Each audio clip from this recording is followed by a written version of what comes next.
It's official.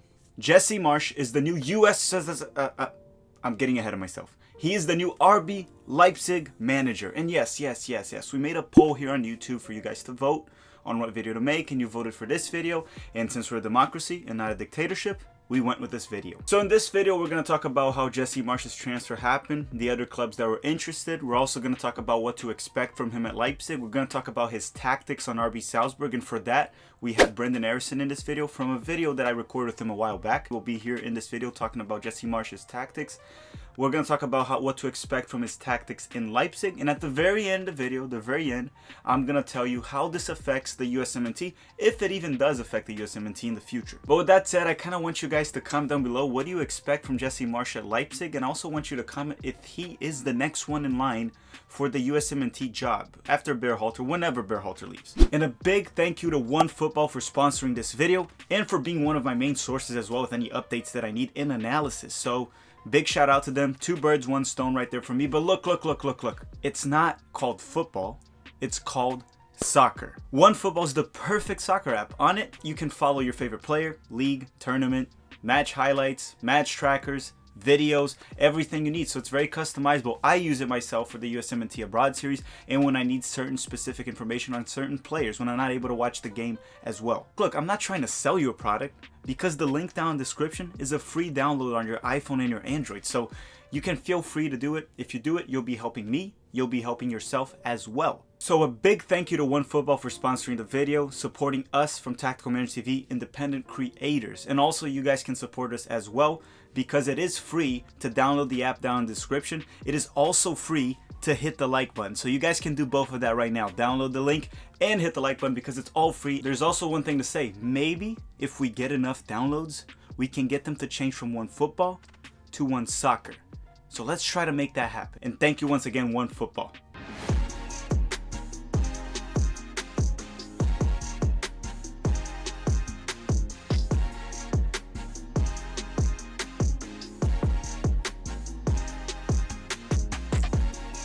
The deal is done, and well, Leipzig have confirmed it himself as well, and Jesse Marsch is their new manager for the 2021-2022 season.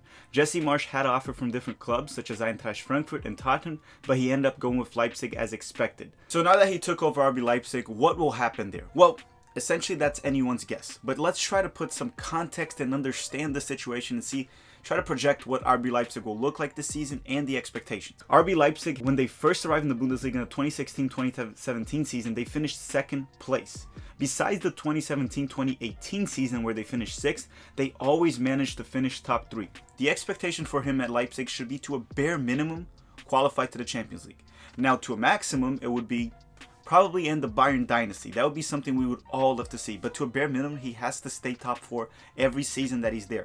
I also expect to see a lot of Tyler Adams as well. Well, they know each other pretty well from the New York Red Bulls day, and I do have to emphasize New York Red Bulls because this guy just plays for every single Red Bulls. You know, Jesse Marsch is on Salzburg, New York Red Bulls, and now RB Leipzig. So they're RB everywhere, and his pressing style will also benefit Adams a lot as well. He will also mostly play Adams as a central defensive midfielder or a central midfielder, mostly due to some tactical formations we're going to talk about later in this video. I'm also looking forward to seeing Caden Clark join Leipzig in 2022 and have Jesse Marsch play a role in his development. Since Jesse Marsch is so good at developing players, we're going to get to that very soon in the video. In regards to Brenden Aarronson, let's stop the rumors. There's absolutely no indication that Brenden Aarronson will go to Leipzig. I mean, Jesse Marsch does like him, but there's no rumors, there's nothing. Brenden Aarronson will likely leave Salzburg eventually to a better team. It doesn't mean it'll be Leipzig. So no, there's no rumors there. Now, if you guys haven't yet, please hit that like button. It really helps the channel. Don't forget to hit like button. I'm gonna wait. It takes 2 seconds. It's free. Really helps the channel. Go hit that like button down below and the OneFootball link as well. Okay, so how does RB Salzburg play? So before I tell you my personal analysis, why don't we hear it from Brenden Aarronson himself? No one better than a player to talk about it. So we're gonna hear from Brenden Aarronson right now. How does RB Salzburg play under Jesse Marsch? Can you talk a little about Jesse Marsch's tactical approach of what you learned so far working with him? Yeah, I feel like already in 5 weeks or 6 weeks that I've been here, I've learned so much. Like, it's crazy. Like, it feels like I've been here for longer than I already have. And Jesse's a fantastic coach for me. I love his coaching style, and he's very open. He does film sessions with you. He's very tactical. He teaches you other things, you know. And the formation wise, I think for me, it's been like 4 or 5 formations. He likes trying things, you know, and I kind of like that. And it gives me, like, I have to learn as I go, you know. But the formation that he tends to go towards the most is like a 4-2-2-2, which is 4 in the back, 2 6s, 2 10s / wingers, and then 2 strikers. That's the one that we've played the most so far. He also plays the 4-4-2 diamond like I played at Philly. And then at the last game against the weekend against Rapid Wien, where we played really well, we played a 4-3-3. But the 4-3-3 is different because we don't really have wingers, you know what I mean? Like we have Mergin Barisha, who also plays in that position, Noah Okafor, a few of these other guys are more like 10s, you know, like me too. Like we like to come inside, get the ball, and I think that's what gives opponents that they don't know what to do. They don't know if they come inside with you or all that kind of thing. So, but yeah, I'm learning as I go, and he's definitely a pressing coach, and that's what he's really focused on, you know. And regardless of the formation, usually his approach is press. Press, everything. Everything's a press. He wants to play football on the front foot. He wants to score goals, and that's what he wants. He wants to score goals and defend well, but scoring goals is the best thing for him. Well, yeah, no one better than the player himself to talk about it. Comment down below your expectations for Jesse Marsch, okay? Please don't forget to do that. Comment your expectations for Jesse Marsch on RB Leipzig, and don't forget to comment if you think he's next in line for the US men's national team, and if he's not, who is the next in line for the US men's national team in your personal opinion? All right, so let's talk about Jesse Marsch's tactics on RB Salzburg. So we've seen Jesse Marsch use a 4-4-2 diamond formation in Salzburg, but most recently he's been using a 4-2-2-2 formation, which seems like it's his favorite. Another thing we've noticed is that at times he will alternate these formations mid-game depending on the opponent. Both of these formations have advantages and disadvantages. When he uses a 4-4-2 diamond formation instead of the 4-2-2-2, it's mostly because he wants to use more of a central attacking midfielder, because in the 4-2-2-2, he's going to have the 2 attacking midfielders a little bit more wide. Marsch's Salzburg has a very aggressive pressing style, mostly trying to win ball back off interceptions. They try to force the opposition to go more central, which allows them to get the ball quicker and go towards the goal as soon as the ball is recovered. Once they gain the ball back, it's not about retaining possession, but to go straight for the goal. Either one, the 4-2-2-2 or the diamond formation, are good for pressing and this style of strategy used by Jesse Marsch. Essentially, he likes to play on a counter press, but he does like his center backs to be composed and not gamble for the ball. However, there's a couple issues with Jesse Marsch, and I think it has to do mostly with he doesn't really change that mentality even if he's playing a far superior team. Which we saw that against Bayern this season, where they had a loss of 6-2 and then 3-1, but the 3-1 loss, they were one man up a good chunk of that game. Because for those 2 games, he did try to change to a 4-3-2-1 and a 4-2-3-1 again. And well, it didn't really go very well. But yeah, it's Bayern. So I just wanted to say I was expecting him to hold Bayern to a lower score.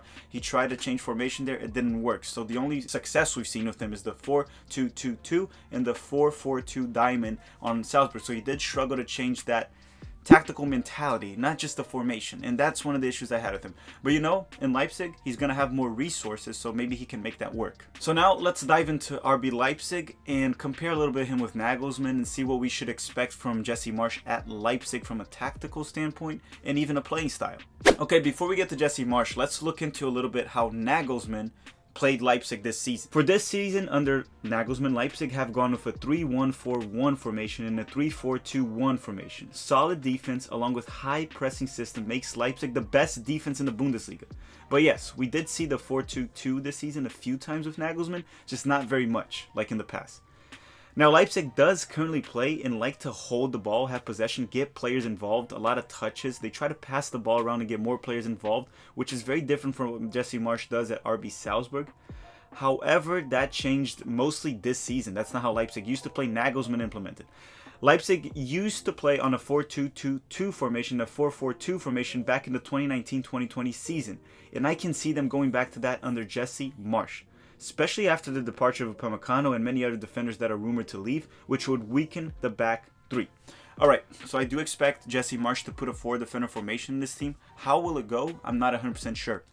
But the 4-defender formation would also benefit Tyler Adams, as I previously said. He will play mostly central. He probably won't play as a right back, in my personal opinion. Jesse Marsch is a big fan of Tyler Adams, and I can see him going central. In regards to Leipzig, I do think he will play a 4-4-2 or a 4-2-2-2 formation now that he lost some of his defenders. That's what I was trying to point out. So I think he's going to implement a similar philosophy that he does in RB Salzburg, going directly to goal. But since he'll have more quality and more resources, we could see Jesse Marsch implement a little bit of a possession soccer. But he does always say he likes to be aggressive, so we could see maybe a much more direct and objective RB Leipzig than a Nagelsmann one. Which one will be better? Only time will tell, and these are my expectations. That does not mean what will happen. You can comment down below yours. But you know, to me, his forte, the main thing with Jesse Marsch is development. I think he's very good tactically, he's a very good motivator, but his development is fantastic. Look at the players he's developed already on his very short career. He did play a big role in Tyler Adams' development. He did help develop Erling Haaland, Patson Daka, now Brenden Aarronson, and many other players. So I think he'll play a big role in developing certain Leipzig players. Tyler Adams per se, there's many players that can be developed. Along with that, Caden Clark arrived. I'm only going to talk about the USMNT guys. But with all that said, those are my expectations for RB Salzburg and Leipzig. Hopefully I added some value to you guys. Hopefully you guys learned a few things here and there about how Jesse Marsch has his tactical approach. With that said, let's go to the final section of this video where I'm going to tell you how this affects the US men's national team, and if it even does. Well, in the near future, it doesn't really affect us that much, but I think he will play a big role on Tyler Adams jumping up an extra level on his development. Caden Clark will be arriving soon, so he could play a role on Caden Clark's development. That's all that I can see affecting, along with Jesse Marsch gaining all that big club experience, playing for an elite club in Europe. This is the second best Bundesliga team, so it's a pretty big deal. And this is a huge test for Jesse Marsch to see if he's ready to take the next step. Now, how long is his contract with Leipzig? It hasn't been confirmed. I'm not sure, but I'm pretty sure there will be a release clause. And if the earliest he would join the US men's national team would be 2023. The earliest, if it happens, if Berhalter leaves after the World Cup. So that would be the earliest. That would be probably 2 seasons into RB Leipzig. And if he is invited, I think he would go. And he is my #1 choice. Honestly, he's the most prepared, but we need to see how he does on Leipzig. Maybe he fails. What if he fails? Then we're going to start questioning Jesse Marsch, obviously. But to me, he's the most qualified in the moment, along with Pellegrino Materazzo and Oscar Pareja. Alright?